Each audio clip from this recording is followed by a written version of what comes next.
I never considered myself a naive person, but looking back, it's hard not to wonder if I missed every glaring red flag that Trevor waved in front of me. On the surface, he seemed like the perfect boyfriend, thoughtful, engaging, always ready with a witty remark that could light up my day.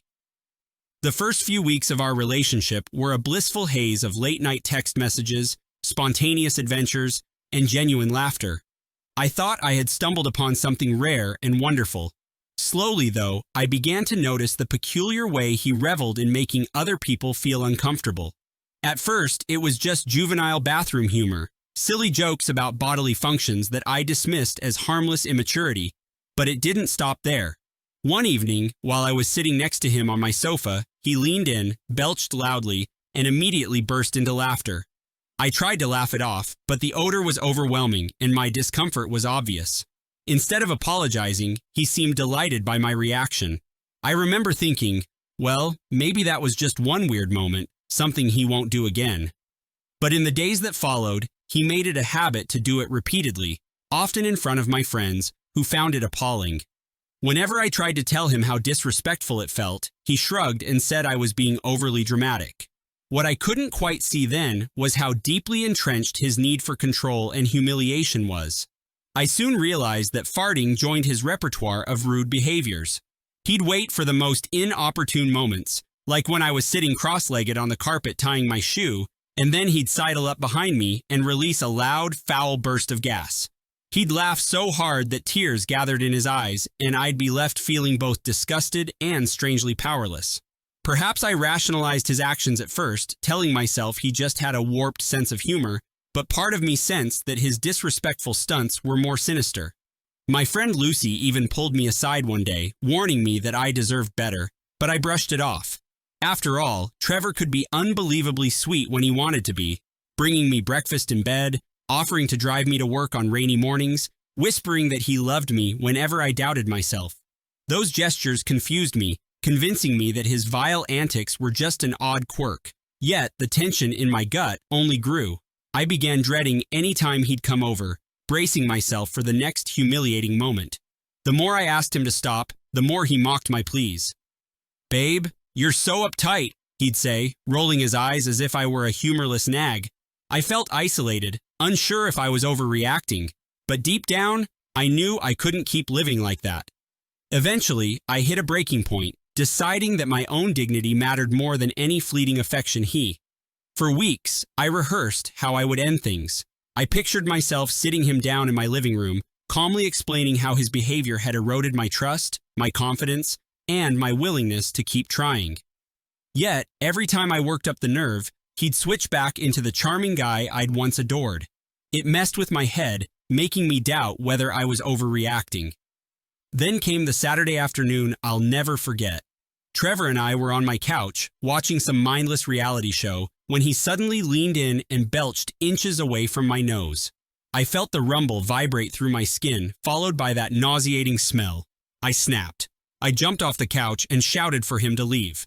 At first, he looked stunned, like he couldn't believe I was serious, but when I insisted, he gave me a condescending smirk and grabbed his coat. "You're such a buzzkill," he said, slamming the door behind him. My heart was pounding and I felt an odd mixture of relief and fear. For the next few hours, I sat on my bed, staring at my phone, waiting for an apology text that never came. The next day, I decided it was time. I sent him a message telling him we were over for good. No explanation, just a final statement. He tried calling, but I didn't answer.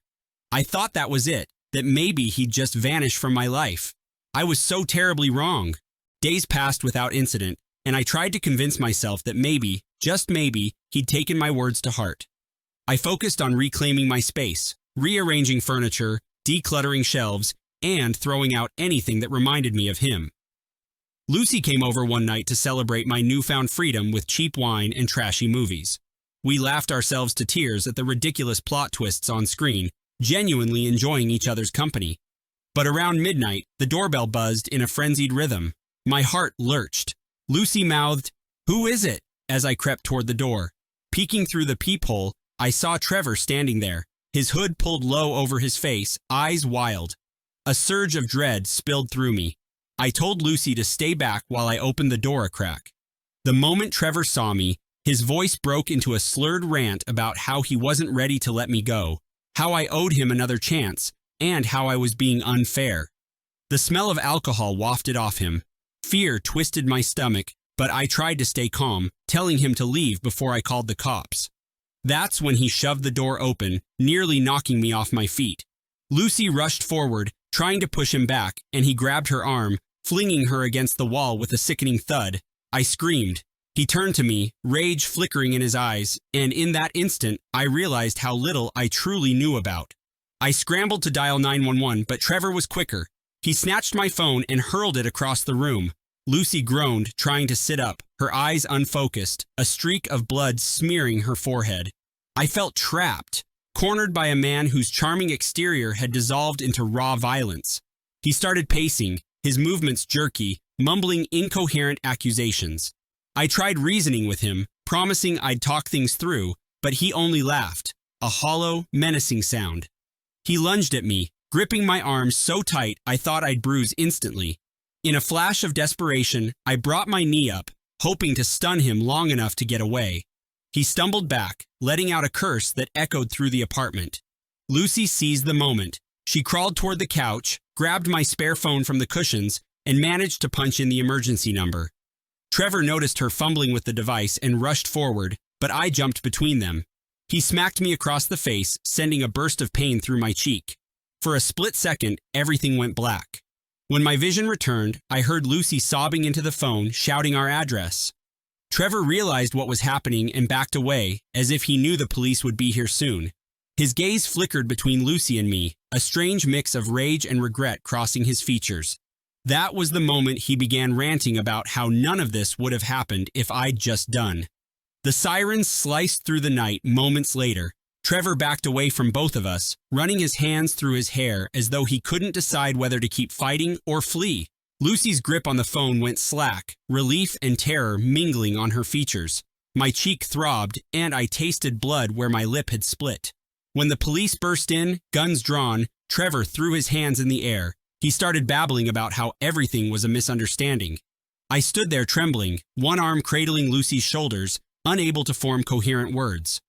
Officers quickly separated us, asking frantic questions. Paramedics came in right behind them, checking Lucy's head and pressing gauze to my lip. Before I knew it, Trevor was in handcuffs, still spouting excuses about how I'd led him on and how Lucy had assaulted him first. A wave of nausea hit me when I realized he was trying to cast himself as the victim, but the sight of Lucy's injuries and my bruised face told the real story. After giving our statements, we spent hours in the emergency room, Lucy fighting off dizziness while I got stitches. The cops told me they'd charge Trevor with assault and breaking and entering, and that he'd likely face serious consequences. But part of me couldn't shake the fear that he'd find some loophole. That night, Lucy and I clung to each other, both of us too shaken to sleep. Yet, I still trembled whenever I recalled the attack. Trevor's trial took months to unfold, and each hearing felt like an emotional endurance test. I had to sit in the same room with the man who once whispered sweet nothings in my ear, now wearing a smug, defiant expression that made my skin crawl.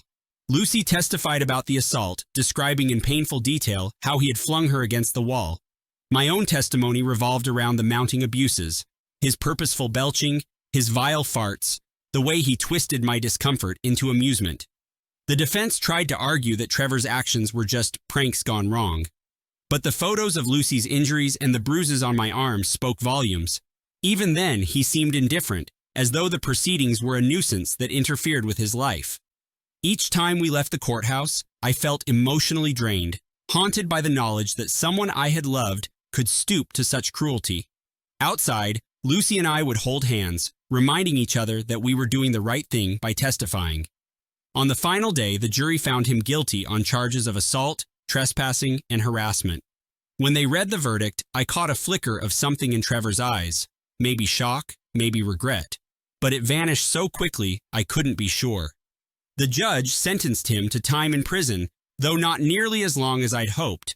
Still, it was a measure of justice I clung to, believing it would grant me closure. Yet, uneasy tension still lingered in me. Over the following months, I tried to rebuild my life. I moved to a new apartment on the other side of town where the neighbors didn't know my story and the layout didn't remind me of bloodstains and shattered frames. Lucy went through physical therapy for her shoulder, which had sustained more damage than we initially realized. We leaned on each other for support, swapping tearful late-night calls whenever the nightmares returned. My parents urged me to move back home, but I refused. I needed to regain my independence, to prove to myself that Trevor's violence wouldn't define me forever. Some days were easier than others. I'd wake up feeling determined, ready to reclaim my happiness. Other days, I couldn't leave my bed, anxiety pressing down like a weight on my chest. I joined a support group for domestic abuse survivors, where I heard harrowing stories that made mine seem almost tame. Still, it helped to talk, to realize I wasn't alone in wrestling with guilt and confusion. Week by week, I pieced myself together. I even returned to the coffee shop where Trevor and I had first met, determined to replace those memories with new ones. As time crawled on, the bruises faded, though the emotional scars remained. I thought I had seen the last of Trevor's influence, especially with him locked away. But sometimes, scars have a way of ripping open just when you think they've healed. Then one morning, I received a letter that changed everything again. The return address was a prison facility. My stomach churned as I tore open the envelope, half expecting some twisted apology. Instead, the note read like a deranged manifesto, with Trevor proclaiming he would always be a part of me, that no matter where I ran, he'd find a way into my thoughts. He mentioned details about my life that he shouldn't have known, the new street I lived on, the grocery store I frequented. I felt a rush of nausea so powerful I had to sit down. Lucy was the first person I called, my voice shaking as I read her the lines. She immediately urged me to contact the authorities. The detective I spoke with told me that while it was alarming, Trevor was still behind bars, and there wasn't much they could do besides file a report. A wave of helplessness crashed over me. Every shadow outside my window became a potential threat. Every random phone ring a reminder that he was still out there, even if physically caged. My landlord agreed to change the locks, and I made sure my windows had extra security. Nights were the worst. I'd jolt awake from nightmares in which Trevor stood at the foot of my bed, laughing that horrible, hollow laugh. My support group helped me process the fear, but each day felt like another test of my resolve. I worried I'd never truly be free of him, that he'd haunt every corner of my mind forever. Yet I persevered. Then came the day of his unexpected release. Due to a clerical error and a backlog in the system, Trevor served less time than anyone had anticipated. I found out through a terse voicemail from the detective assigned to my case, his voice tinged with disbelief. Panic gripped me as I pictured Trevor stepping back into the world, free to track me down if he wished. But as the days rolled by, there was no sign of him. Weeks passed, and I began to wonder if maybe, just maybe, he'd moved on. One rainy evening, Lucy came over for dinner, carrying a cheap bottle of wine and wearing an optimistic grin. We toasted to survival, promising that we wouldn't let fear rule us. After she left, I settled onto the couch, lulled by the soft patter of rain. Then the lights went out. My heart pounded as I fumbled in the darkness, searching for a flashlight. Suddenly, I heard a low, rumbling belch echo through the silence. My blood turned to ice. There was no mistaking that sound, or the cruel laugh that followed. I crept toward the kitchen, heart hammering so hard I thought I'd faint. Lightning flashed outside, illuminating the silhouette of a figure standing by the window. I braced myself for terror, but in that flash, I saw Lucy, smirking in the dark. She belched again and whispered, "You're not the only one he hurt." My pulse raced, confusion tangling with dread. The storm swallowed my screams.